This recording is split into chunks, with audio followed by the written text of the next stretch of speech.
د غزنی ښاروالۍ له لوري د 30 میلیونه افغانیو په لګښت د 3 سړکونو د جوړېدو چارې پیل شوې. دغه سړکونه د حکیمي صنایع پارک، حلبي سازانو او شامیر صاحب جومات ته غځېدلی هغه سړک دی چې خلکو یې د جوړېدو غوښتنه کړې وه.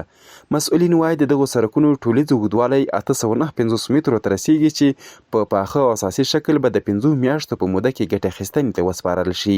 دلته ولسونه تقریبا له ډېره وخته د دغو سړکو د ورانېدلو سره په تکلیف ول.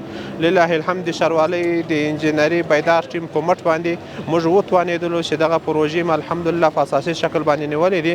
نو هغه وخت هم انشاءالله 15 میاشتې مو دغه مربوطه شرکت ته وخت ښودلی دی چې په 15 میاشتو کې به دغه پروژې اساسي شکل سره سرته رسوي او ښاروالۍ ریاست ته بیا تسلیموي.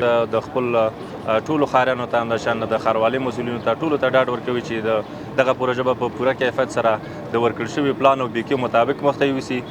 د غزنی ښاریان دغه پروژو له پیل هرکلی کوي، خو زیاتوي چې د پروژو په عملي کېدو کې د کوټلي ګامونه پورته شي.